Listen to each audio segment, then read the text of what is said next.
Hey Hermits, welcome back to my channel. My name is Dara and today I'm going to talk you through the 10 different book series that I would love to get finished this year.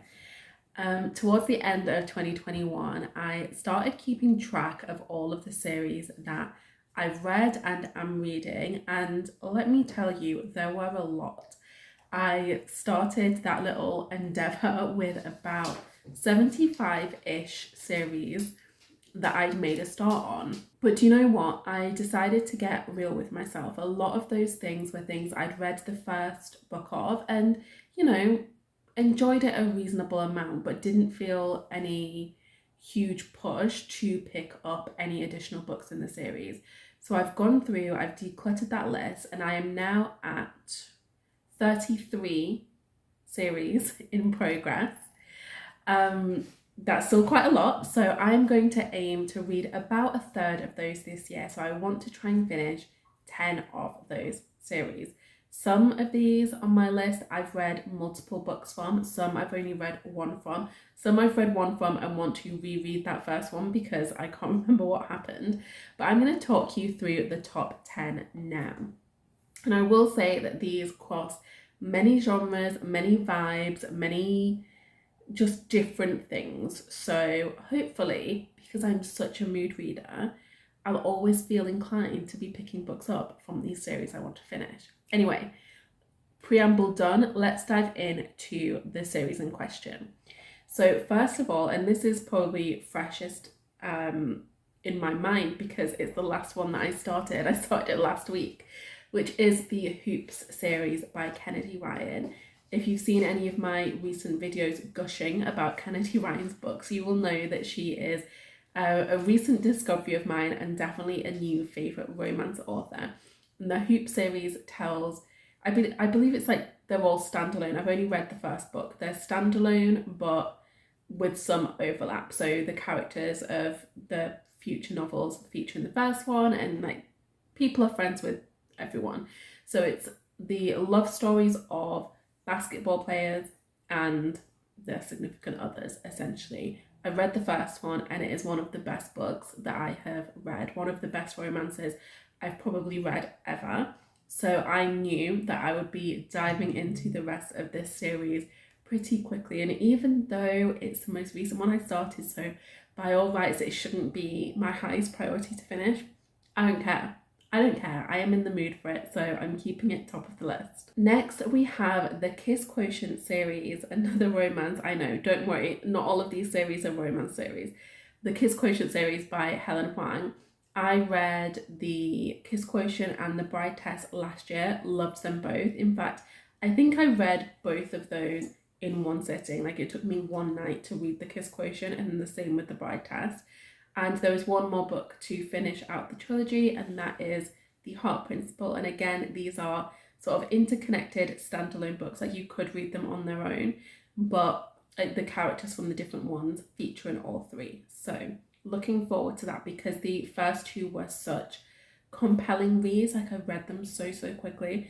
I think I can probably expect the same from The Heart Principle, although I have heard from many different people, because everyone's already read this book. Everybody else has said that it just doesn't have the same vibes as the first two. Some people like it more, some people like it less, because apparently it's just less light, less fun, it's more serious. So we'll see on which side of the fence I fall. Next, we have Lives of the Mayfair Witches by Anne Rice. Now, this is a trilogy that is about this witchy dynasty, and I've read the first book. It was massive. I listened to the audio when I was doing some redecorating a few years ago. I want to say in like 2017. And even to this day, there are some parts of that book that I think about every few days. Like that is how gripped my mind was. However, I do think I want to reread that first book before I proceed and finish the trilogy because it was so jam-packed, it was so layered, it was so intricate, it was so full of information that I think I would miss out on the full experience if I just read book 2 and book 3 now, because there are definitely big bits that I can't quite recall with the clarity that I would like. And because there's such a mysterious series of books, I feel like I need all of the information I can get. So I am going to read book 1 again and then finish the trilogy. The next series that I want to prioritize reading this year is Women of the Otherworld by Kelly Armstrong. Now, this is quite a long series. I think when I started, I wasn't quite aware that there were so many books in this series. There are actually 16 books in this series. I've read 6 of them, so I've got 10 to go. But this series tells the story of a selection of supernatural women. So in the first 2 books, we are focused on Elena, who is a female werewolf. In the next 2 books, we are focused on a witch named Paige, and then we go back to, wait, who's next? Then we go to a demon.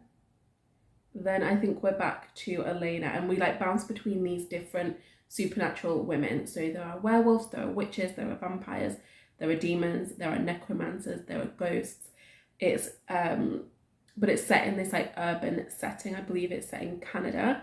So it's very much like mired in our real life. So they have to deal with like the, you know, day-to-day lifing stuff that we have to deal with, but there are all of these supernatural undercurrents.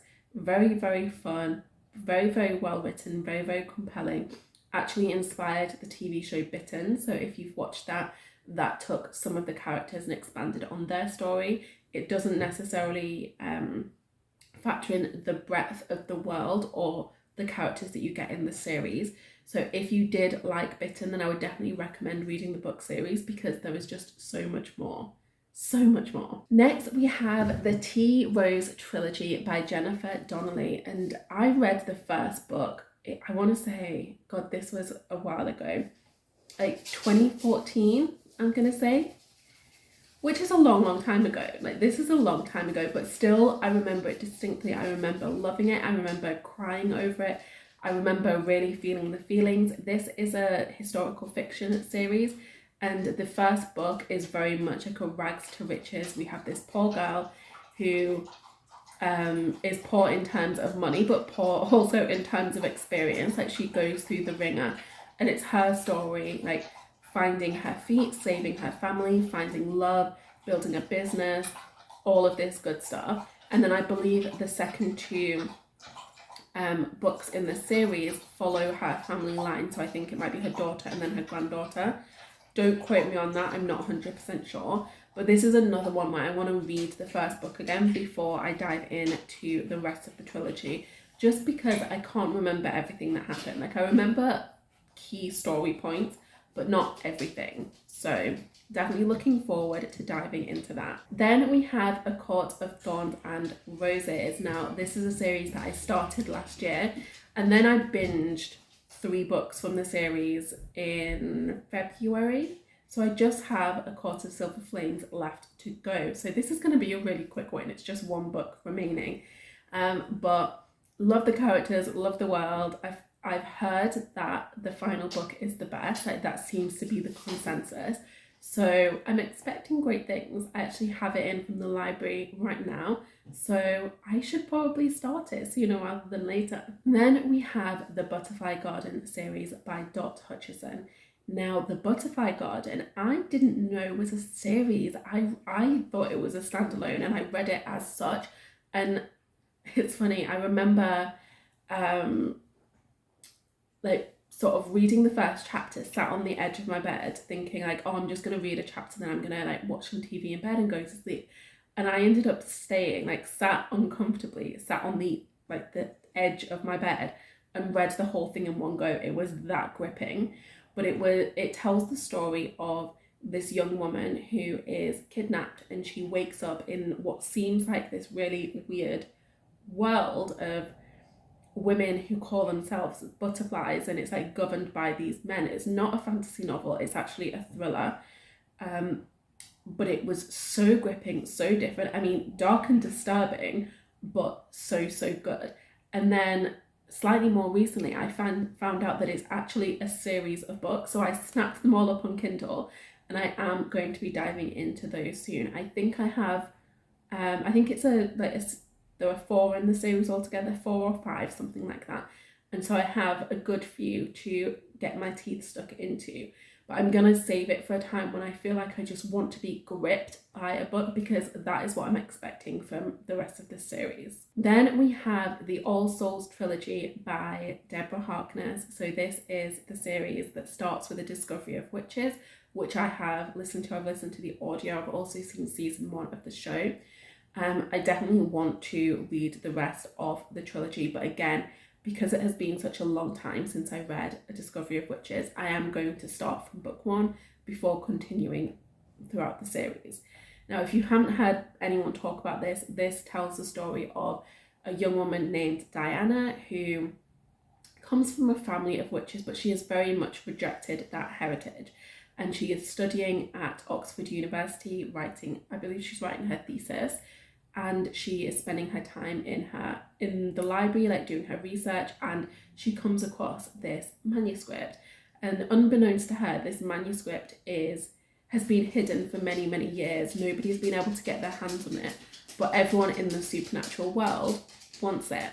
And so it's sort of her trying to live a normal life, but getting caught up in all of this magical stuff. And then, of course, we have this dashing, mysterious vampire that swoops in and like tries to be her ally. Do we like him? Do we not? Is he lovable? Is he not? He's played by Matthew Good in the series, so that should answer that question for you. But all in all, it was a fun time.